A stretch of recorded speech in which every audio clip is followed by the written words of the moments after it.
Melissa, Sarah. what are we reading today? We're reading Piglet by Lottie Hazell. Delicious.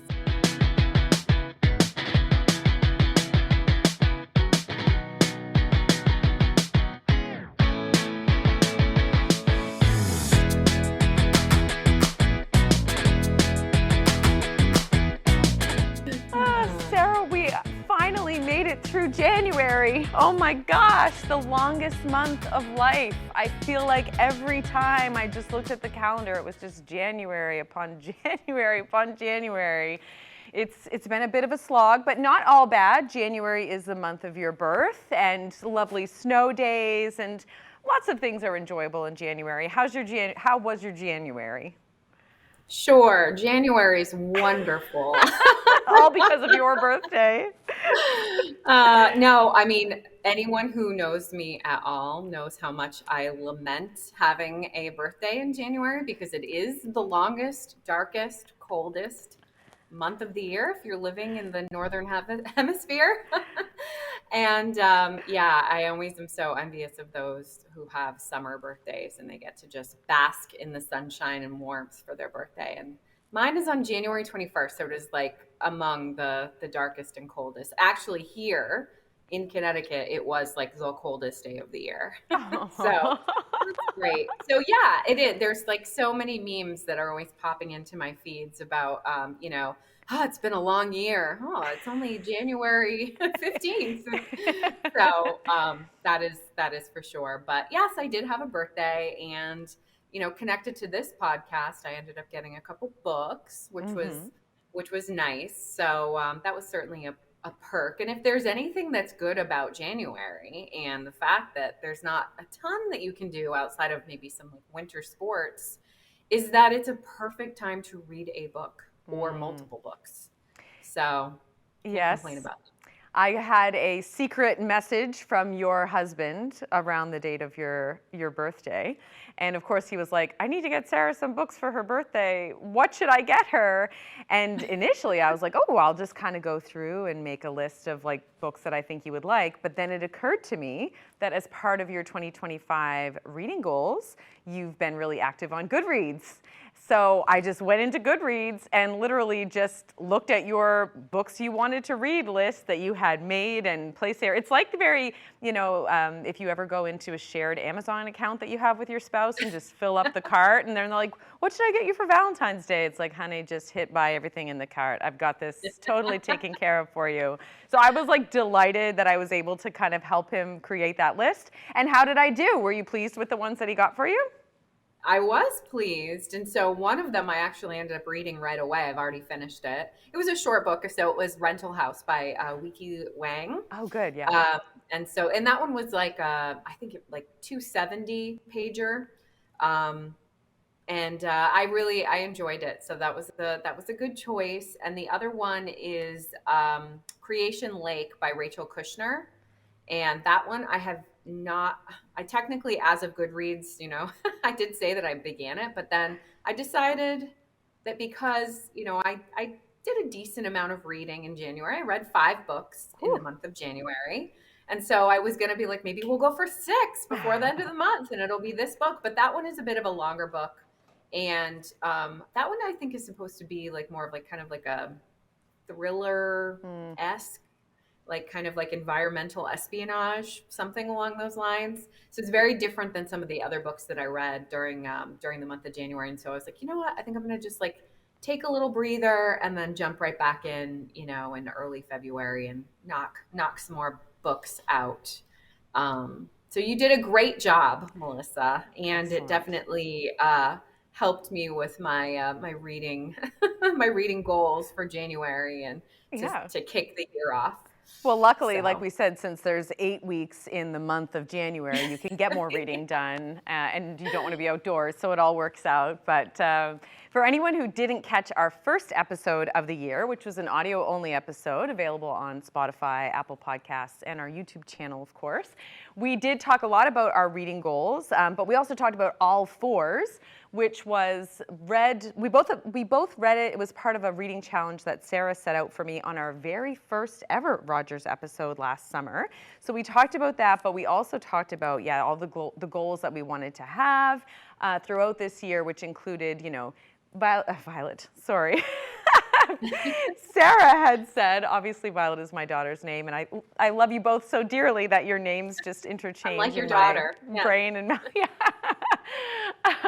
But that you were hoping to do better tracking and keep a better reading flow. And it sounds like you very confidently said, I'm going to take a little break from reading. I'm not going to fuss my way through a book if I don't need to right now. So is that kind of how you felt about this little pause with is it Rachel Kushner book?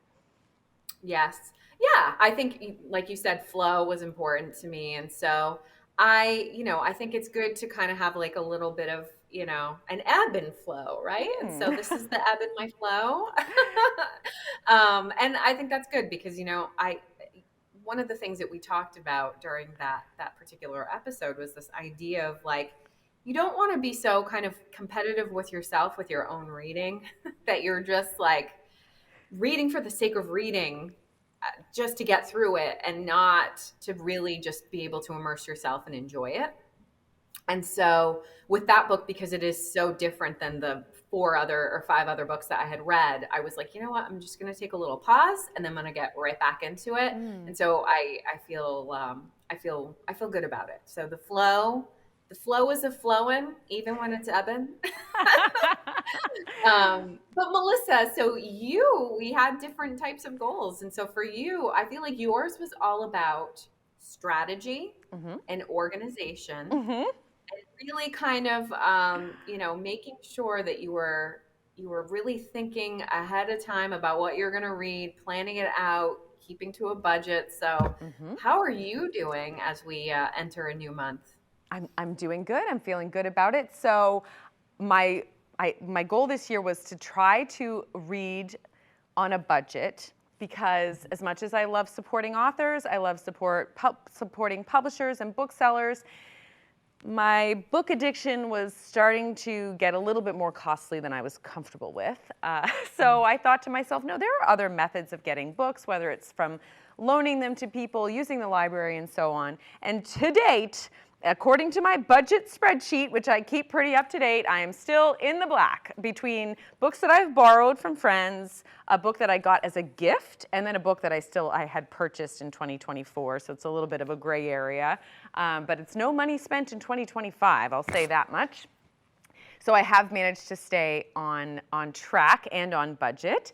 And actually the book that I'm going to talk about today, Piglet, I got from my local library and I had to order it in. So this was something I was talking to you about how I was going to have to be more organized and order them in and maybe wait for the hold to be filled.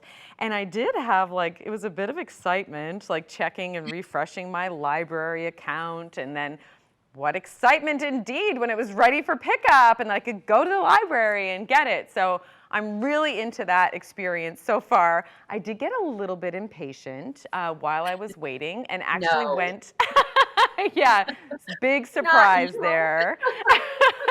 So I decided to sort of trick the system. I would go into a common bookstore's website and I downloaded the free sample of the book so that I could read the first portion of it to sort of tide me over before I actually could get the physical book from the library. So I was also a little bit excited that I came up with that little hack to get me through so that I didn't have to wait, because like I told you, I love having something in the hopper that I'm going to read right away. But as much fun as it was to have something ordered and come in for me and all that, I think the next book I get from the library, I'm going to go in and peruse the stacks, because there's something I'm kind of craving about that feeling of being at the library and something just kind of speaking to me, and then I get to take it home and dive in. So that's going to be my approach for the next book, but now that I've got this one finished up. Excellent. Well, I love it. And creative as always, you've got to you've got to be strategic and you've got to be creative sometimes. And so, Problem yeah, when you solving. have to wait a little bit, then what are you going to do to tide yourself over? And I think it worked well. But I would love to kind of be brought into this world of this book, Piglet, that you got from your local library. So, would you be able to give a bit of like a summary on it? Absolutely. So, Piglet by Lottie Hazell follows the story of a woman called Piglet. And I have to say, I knew I was entering into a book that was going to include a main character who went by this name. And I had kind of thought I would become desensitized to like such a kind of frankly grotesque naming of someone. I thought it would just eventually be something that I didn't notice anymore. This was not the case. It was very, very clear to me. I kind of winced, to be honest, a lot of the times I would see this person being referred to by this name or like the short form of just simply Pig. It was definitely a big part of my reading experience, the repetition of that name for the person. And we'll get into talking about the name in more detail, but Piglet is the main character in this book, and when we meet her, she and her fiance Kit have just bought a brand new house. It's a very sort of lavish, fancy house, and frankly, Kit's a pretty lavish and fancy guy. So he comes from a really high-class background, she's from sort of a more working-class background, and they're about to get married. So we see them in these early stages of the book, and we're thinking, wow, things are really looking great, at least from the exterior, for Kit and Piglet. 13 days before they're set to get married, Kit reveals to Piglet that he has been deceitful in some way. Now, we're never told exactly what Kit does, but we know that he has deceived her or he's been deceptive in some way. And I think that's kind of indicative of Hazell's approach to character development, and she's been very upfront about this in interviews, that she wants them to be kind of sparse, that she wants us to know them enough to be interested in them and to kind of follow their journey, but also to be able to kind of put ourselves in their place. So the rest of the book and the bulk of the book is sort of Piglet coping with the sort of emotional turmoil of being delivered this news about Kit's situation with her, and deciding how she's going to handle their wedding day and then, the days that ensue. Wow, that's quite a book. But I do want to get back to this naming business because, yeah, I could totally understand that a name like Piglet and abbreviated to Pig would, yeah, almost give you like you said, like a visceral reaction every single time you're reading it on the page. And I would imagine that from the author's, that perspective, I mean, obviously, if she's like making characters and certain plots a little bit sparse, that this was a very pointed decision in naming this character Piglet. So, um, what do you think it means for her to have been named this way? And let's get into that a little bit more. Yeah, and yeah, I love what you're saying there too about just like how heavily coded the name is, given that everything else is a bit sparse. So it's kind of heavy-handed there when everything else is a little bit kind of looser. Yeah, I mean, right away, she's referred to as Piglet. So it's not like there's any sort of build up to it. They're referring to her in this way, just the same as if she had a typical name a la Anne or Mary sort of thing. Like it's just very regularly used. But pretty early on in the book, I think it's within the first 10 pages. I know this because it was part of the free sample that I downloaded before I got the book physically from the library. There's a part where someone says to her about, so you just go by this name, like, and not your given name. And she says, yeah, like I pretty much exclusively go by this name, to the point that when someone calls me my actual name, I feel like I'm in trouble. I feel like someone's getting mad at me. And she says, you've got my parents to thank for that. And then she kind of changes the subject. It's clear she doesn't really want to talk about her relationship with her parents and how that name, came to be.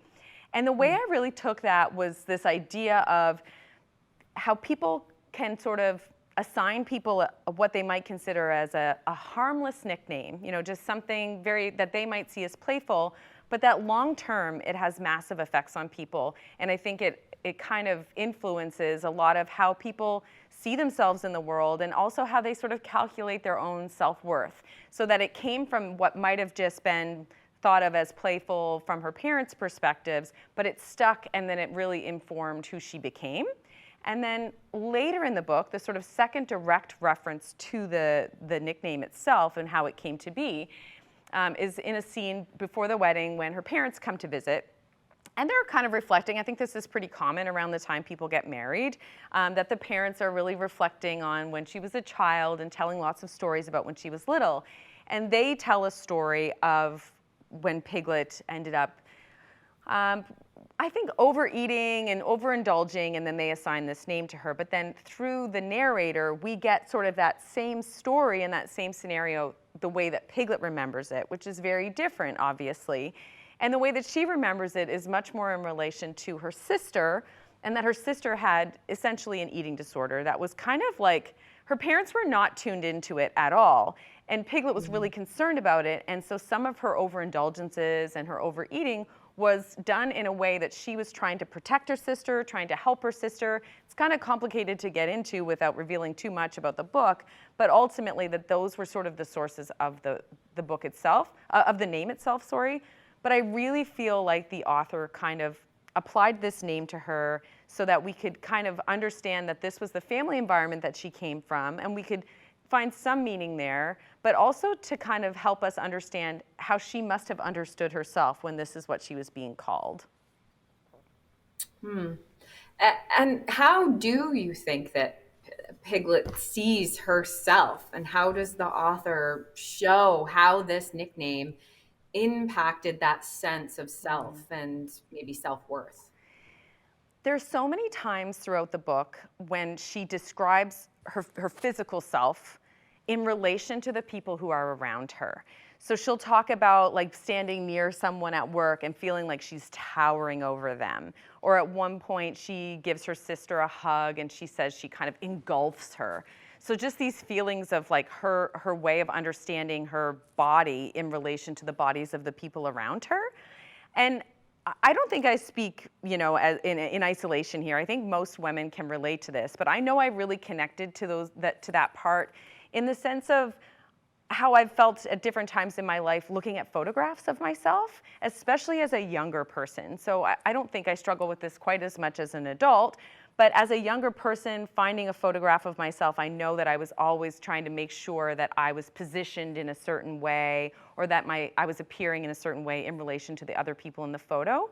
And not that long ago, somebody posted a picture from high school on social media. So when you get tagged on a photo and it's like someone you haven't talked to in like 15 years, and you're either like, they're gonna try to sell me a subscription to something here, or it's gonna be some grainy photo from like, 2001. So that's what it was. And even seeing that photo, like I was immediately brought back to that experience of when I would have seen that photo for the first time as a teenager. And just seeing it as an adult and knowing what my concerns were, looking at it as a young person, but then as an adult looking at it and just seeing a group of friends having fun. And I just felt like almost sad for myself that was how I had seen that photo and seen myself, 20 years ago as compared to now. So I think like that part of it in terms of this character being very frequently referred to as Piglet, like I think the repetition of the name is significant. But then also the fact that the author creates this rift in her relationship with Kit that she needs to evaluate how she's going to respond to his actions, to his admission. And she does not immediately dump him. And even he feels he should be immediately dumped. And she only reveals to one other person in the story what he's done. And that person immediately says to her, you should not accept this from him. You should not accept this type of treatment. But I think what we're trying to be shown here is that she doesn't believe that she is necessarily worthy of more, right? If she's always understood herself as lesser than, because she has been addressed by a name like this, then she, of course, would accept lesser than in terms of the partner that she chooses as her husband. So I feel like that's how this idea of self-worth really gets shown in the book, because of how she determines her self-worth based on the people around her and how she must be seen. Yeah.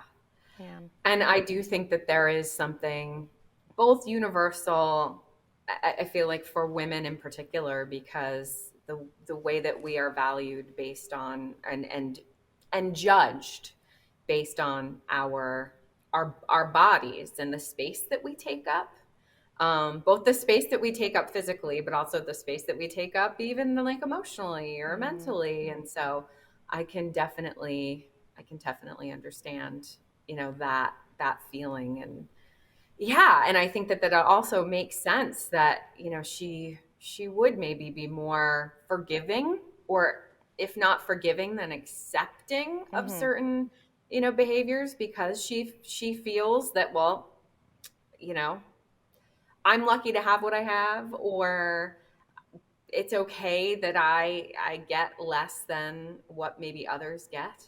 And That's I think in their relationship in particular, there's so much at play as well in terms of class, right? That he's coming from this upper class background, she's coming from this working class background.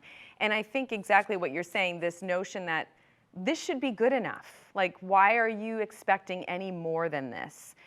Both from, like, maybe her relationship, but also from just where this marriage will put her socially. She will effectively be kind of set for life in terms of her finances by entering into this marriage. So she's giving up a lot by walking away from it if she chooses to walk away from it. So that evaluation of value and worth, I think it extends beyond just her, what she feels she's worthy of, but also to, like, how she, to what degree she should be accepting of things in order to have stability in her life.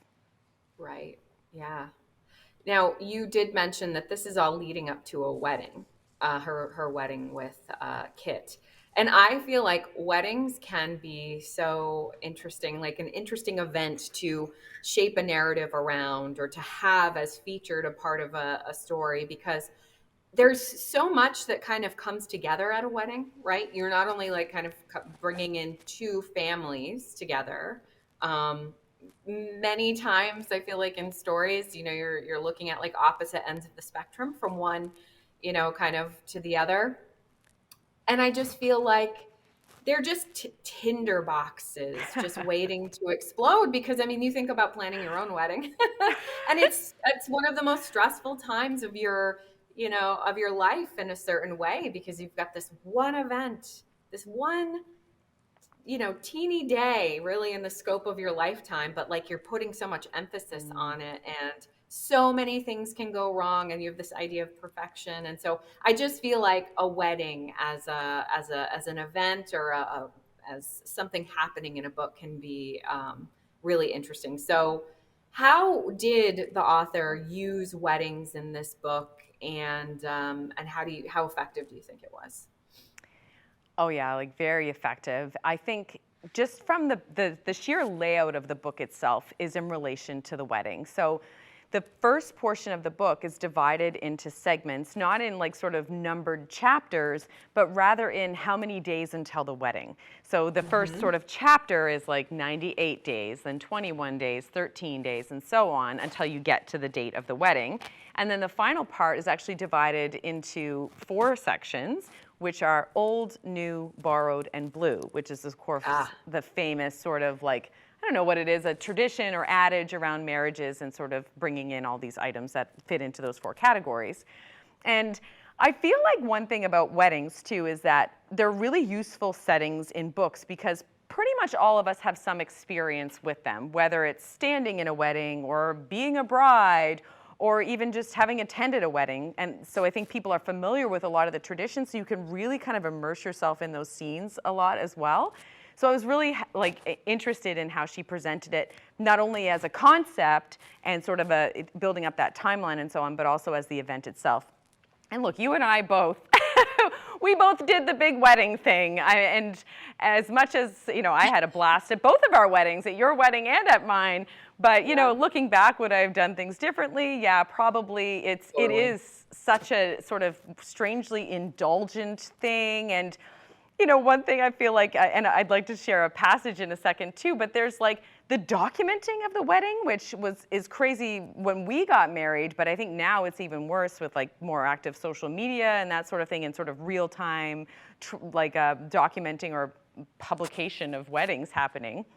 But there's like, these moments, and it's totally a thing about weddings where the photographer follows you around everywhere, including into your own bedroom, like photographs of you getting dressed, a total stranger on like the most important day of your life, a very intimate moment, like so much stress and emotion. And a total stranger is taking photos of you in your underwear getting dressed. And this is totally a thing, like very, very bizarre. So I feel like the author did such a great job of showing how weddings are like overly lavish, overly showy, overly phony in some ways, and also kind of invasive, especially when it comes to the bride. So of course the class piece is there, but what I'd love to read in this particular passage, I think, is just this really nice culmination sort of through the lens of the wedding of all of these themes in the book about overconsumption, greed, overindulgence, but also that idea of self-worth and understanding ourselves and our bodies in relation to other people and how damaging that can be.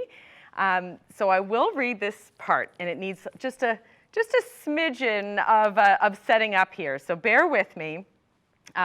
It's going to be in the part of the book where she's getting on her wedding dress.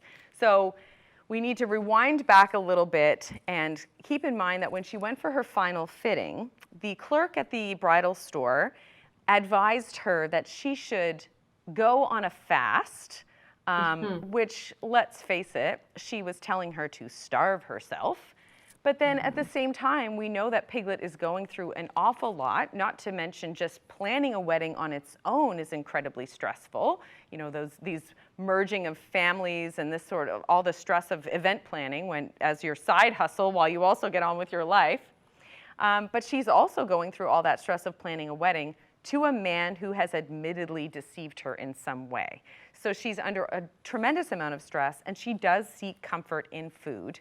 So she does not fast, obviously, and rather she tends to kind of, I'm hesitant to use the word binge, but I think that is the appropriate word, that she does kind of binge eat in this case, and it does result in changes to her body. So where we're going to be in this passage is in her room. When you hear the name Madeline, that's just the photographer, just the total stranger in the room, photographing her getting dressed for her wedding day. The book is set in England, so when I do reference pounds, it's actually the currency, not a reference to weight. Okay. And so we're in the bedroom. The mother and the sister have attempted to get her dressed, and they're struggling with, it's a bit snug. They're trying to get the dress on, so they decide to bring the father in. And it's a bit of a kind of emotional in a way moment, because he is expecting the big reveal of his daughter in her wedding gown, and he has purchased the dress. And so he comes in with his eyes covered, and he's going, oh, it's the big reveal. But they kind of have to tamper him and say, like, no, we need your help with something. So here I go. Piglet could see his expression in the mirror, smile fading, the shape of it staying on his face, now filled with disappointment. What's happened here, Pig? His father said, lifting his head in the mirror, not meeting her eyes. Piglet thought she could feel Madeline flinch. Her mother placed a hand on his, looking up into his face. In the mirror, Piglet watched her, nodding at him, her fingers clasped tight. We just need your help to close the buttons, an extra pair of hands. What's the problem? Her father leaned forward, her mother's carefully placed hand slipping away from him. He inspected his daughter's back. She imagined it there, half-dressed, spilling out over the wedding gown like overproved dough, and wondered what it would be like to knock herself back, fold her flesh over, and tuck herself in. Oh, Pig, he said, what have you done? She did not know how to answer, but he did not need her input. He continued, this is 3,000 pounds of dress, Duck. Not now, her mother said. She knows, if you could just pull the corset together. So her father was there too, with her mother and sister at her back, trying to hold her together. She could smell him now, male, shower gel fresh, a whiff of black coffee on his breath. Pig, breathe in, he said. She did as she was asked, but only seemed to swell in size. She heard the lace strain. Stop, stop, stop. She stopped. Her inflated body slumped. Pull your shoulders back, her mother said, and she did, arching her back, contorting her body, making herself as small as possible. Around her, she felt her family force her body into a dress too tight, the button hook at her back, the metal implement connecting the four of them, their energy moving between them as if it were electricity. In the ensuite mirror opposite, she could only see their bent backs, their bodies shuffling to accommodate her. Just a few more, Piglet felt her father's hand push against her flank, his knuckles hard and swollen with effort, and she thought she heard a huff of laughter or some pressure, some worry releasing. Don't move, her mother said, tapping her fingers lightly on her shoulder. We're nearly there. She puffed and Piglet turned to look, tempted by the sight of her smiling parents. No! She felt the popping release of a button, buttons coming undone. Did you not hear your mother? She said don't move. Her father had shouted. In the mirror, she could see a vein popping in his forehead. And she saw his frustration with her. She saw his disgust. You couldn't have just waited, could you? He said, closing his eyes. You couldn't just control yourself for once. He shook his head. You, this dress, greed, he said, his words failing him in his displeasure. She wondered as he spluttered whether his anger had been prompted by the gown's price or her overspilling body. Ooh. And one thing, just reading it out loud too, like, didn't it feel like I said the word Piglet and pig like 1,000 times? Like, couldn't you just feel the pain of that naming even in that short passage?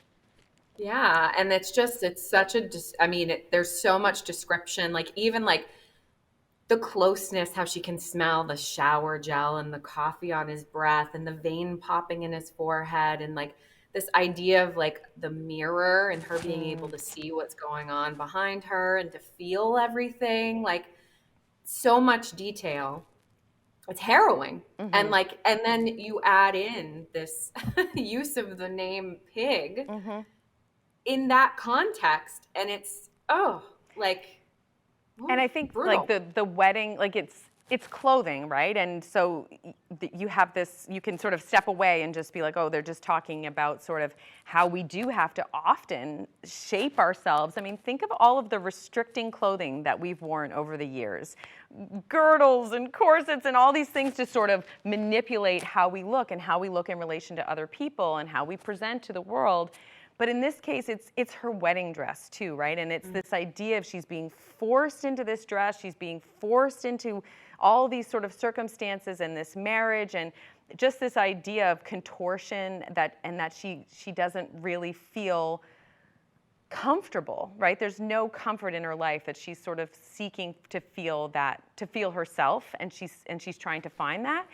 And I have to be cautious here because I'm not particularly sympathetic to the father, right? Like that scene, I have no sympathy for what he says to her, how he addresses her, and clearly how he's related to her and her relationship to food as a young woman and, you know, coming up through life. And their relationship is obviously strained. But one of the readings I had of this scene, just to kind of try to wrap my head around him, right? Because it's worthwhile, whatever character is there, whether you like them or not, you do kind of have to try to get into their head and understand their role and their perspective and their position. But I think that there's something happening there in terms of the societal pressures that are on him as well. So we're leading up to this wedding. There's a lot of sort of expectations around what the contributions of the father of the bride will be. And she's marrying into this sort of upper crust kind of family, and he's not able to meet those expectations. And so there is discussion in the book leading up to this point that ultimately Kit's family kind of bear the brunt of the cost of the wedding. But he goes out of his way to say, well, I'm going to get her dress. Like that, clearly it's important to him, whether it's tradition or some kind of, you know, maybe reserved way of showing his love for her as her father, that he's going to provide the dress for her. And it does end up being more expensive than he's ready to pay, but he does pay for it. And then here he is standing in this moment trying to get her into this dress, and it doesn't fit. And that he just feels like maybe there are some gaps in terms of what the societal pressures are on him and then what he's able to deliver as well. So again, I'm not particularly sympathetic to him in this moment, but I did have that reading of him just to sort of see that maybe he was floundering a bit himself, if I can kind of be a bit generous there. Yeah, and yeah, I could imagine that he, in his mind, is thinking like, I did my part. I did what I could do, and maybe it was even more than what I could do. Like, did he go into debt to buy this dress? You know what I Right. mean? And like, and this idea of the expectation of like, all you had to do was fit into it. Right. Like, but then there's also this idea, I mean, I feel like the, the symbolism of like, you know, like you said, like contorting yourself to fit into something where you don't belong or trying to Mm. fit into somewhere where it doesn't quite feel right. And how that it's not just about a physical size or experience, but it's about that societal one about Mm-hmm. like what do you have to do to get yourself to blend in or to feel like you can be a part of something. Mm. And and I feel like she's obviously feeling that, and I would imagine that the family is feeling that too. Like we're doing everything we can do to feel like we can actually be a part of this day and fit in to something that where we don't normally where we Mm-hmm. wouldn't belong, or we're not being made to feel like we belong. And I'm sure even just the judgment of you know, well, the groom's family had to foot the bill. That's not usually how it goes, Yeah. but I guess in this circumstance, so Yeah, just all of the pressure from everybody. there's a lot of discussion around the cars.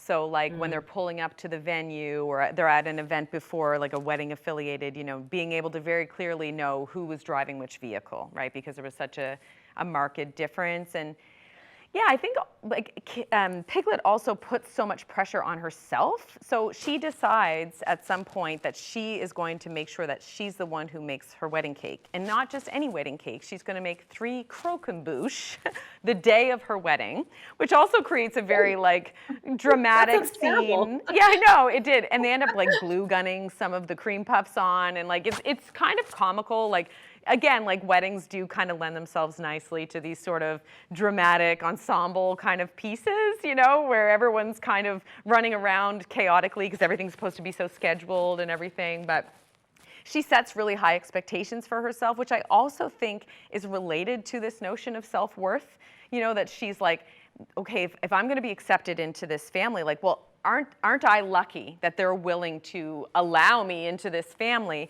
I really need to go above and beyond. So not only is she self-conscious about how she looks, but also her family and how they're going to be perceived, that she also kind of gives herself all these extra jobs and everything to try to create this croquembouche. And just to go back to that point, how he says to her, all you had to do, was fit into this dress. And it just broke my heart because I thought, yeah, all you had to do was that. But meanwhile, we're all calling you this grotesque name that we've called you forever.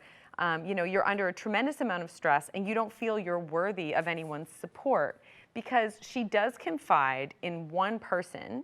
It's actually her maid of honor about whatever it is that Kit has done. And that person kind of doesn't really support her, and then she doesn't feel like she can go to her family with it. She doesn't really have a larger circle of friends. So she does feel really isolated and really alienated from a lot of people, which I just think like there's so much that she's bearing on her shoulders alone, then to add in sort of these extra pressures is so much. It's probably worth pointing out that the maid of honor, who, and I totally disagree with this move, regardless of whatever happened, whatever she didn't think that Kit should or shouldn't have done, she decides that she's not going to be part of the wedding. So she sort of withdraws from her role of maid Ooh. of honor and sort of leaves Piglet solo on her wedding day, which I think I have issues with that. But anyway, throughout most of the book, that friend is pregnant. She does end up having the child. And there's another woman who's pregnant in the book. And I find I've been really kind of trying to piece those together because, for one, at one point, Piglet is very stressed out. She's in a really awkward situation, which she removes herself from, and she ends up going to a restaurant. She orders a very large portion, and people come and find her, and the reaction, at least as she presents them to us as the reader, are sort of people reacting in sort of, disgust, I don't want to use that word, but they're sort of turned off by her doing this. But then similarly, one of the pregnant characters does pretty much the exact same thing, and everybody's like, that's so cute. She had a craving, and even though the behaviors are the same, that they're received so differently. So I can't quite articulate, how that was all expressed in the book, but I really felt the contrast of like Piglet was not allowed to do things that this pregnant woman was doing, all because of that. But then,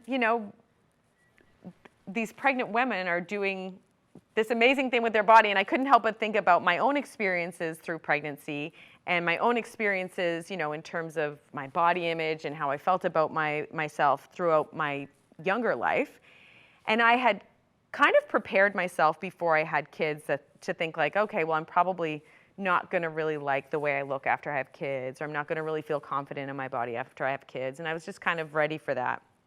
In fact, it was the exact opposite.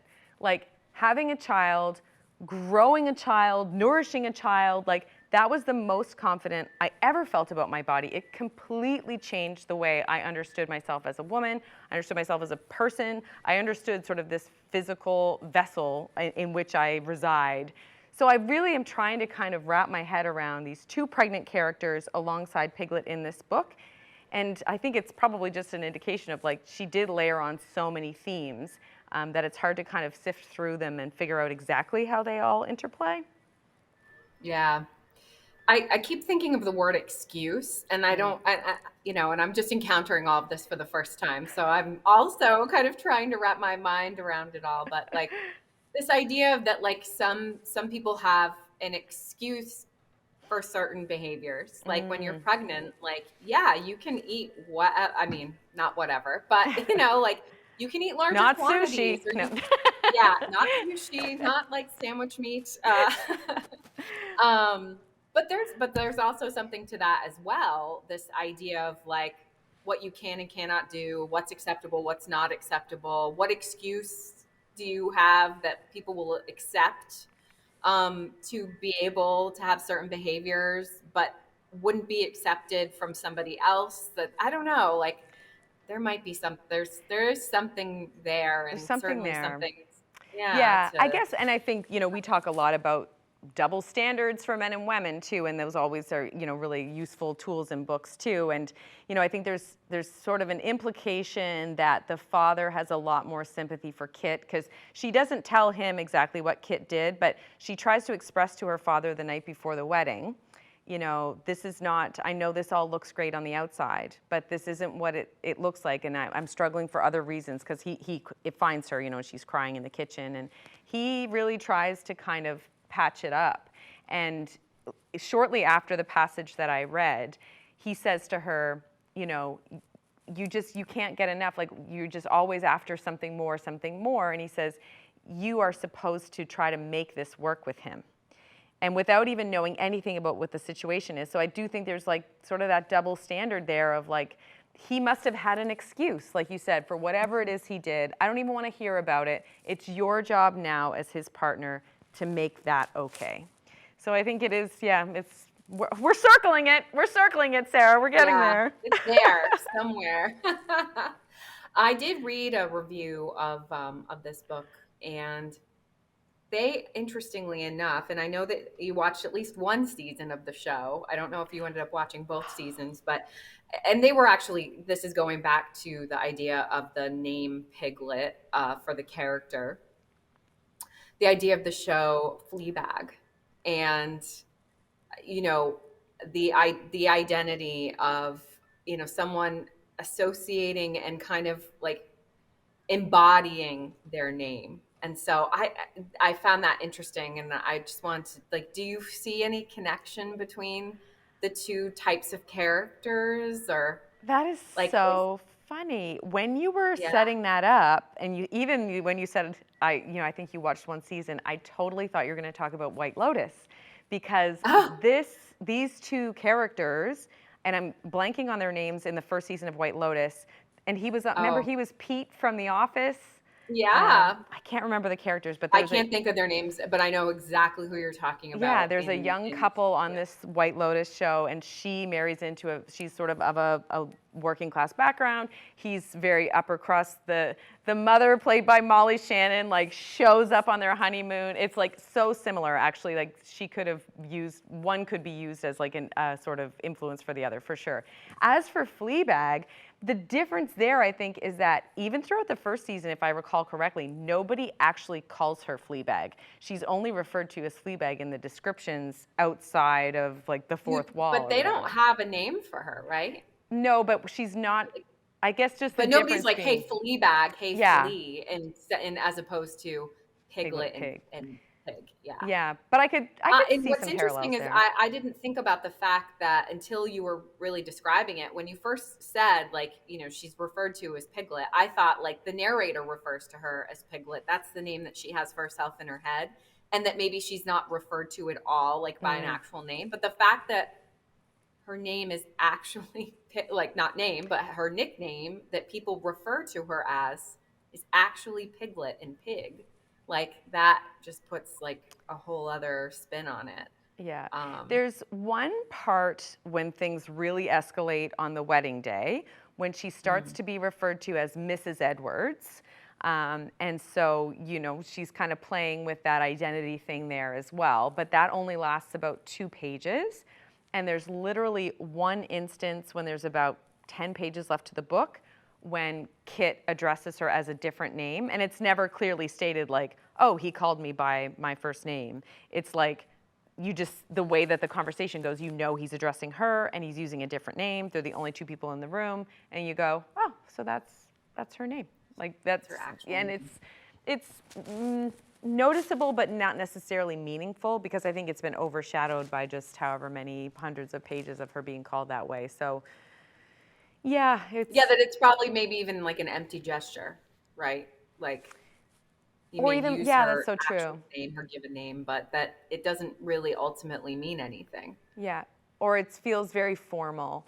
Because especially in the early part of the book, how she says, when people use my full name, I feel like they're mad at me. And Uh, so to know that when they're trying to have this conversation, maybe reach some sort of a common ground, that's when he chooses to use her name, and knowing that her reaction to that would be, oh, he's angry at me. I think, again, coming back to this idea of self-worth and double standard, it's like mm. he's the one in the wrong. He said he was in the wrong, but yet in this moment, the author makes it clear to us that her reaction was probably still going to be, oh, I'm the one in trouble, not him. Yeah. Yeah. There's a lot to this book, Melissa. Which can be a really great thing, right? Because a book that makes us think and a book that, really kind of puts some maybe puzzles in front of us of what we think things mean or why we think things were placed in our characters or, episodes were featured. But I feel like I do want to ask the question, Melissa. In your opinion, is Piglet by Lottie Hazell a could read, a should read, or a must read? So if you had asked me this question the minute I closed it and put it down, I think I would have teetered in a different direction. I think this is a book that could very easily be read sort of just a straight through superficial read. But it wasn't until I actually started to reflect a lot more on it, in preparation for this conversation, obviously, but that it was sort of percolating, and then I was reading some articles and listening to some interviews, that I really started to see more and more like how many layers of things that she did manage to pull together, some of which I'm still trying to figure out, as made evident in our earlier discussion. So for those reasons, I am giving Piglet by Lottie Hazell a should read. I think this is a very good book that could appeal to a very broad audience of people. I think that pretty much anyone could read through it and find portions that they really connect to, that really speak to them in certain ways.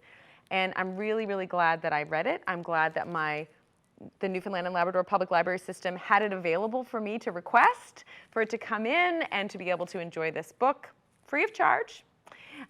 So I would encourage others to pick it up and do the same. I definitely recommend this book, and I'm calling it a should read. I feel like a should read from you, Melissa, is praise for sure, because I don't think you give out should reads and certainly not must reads super easily. So No, I'm happy.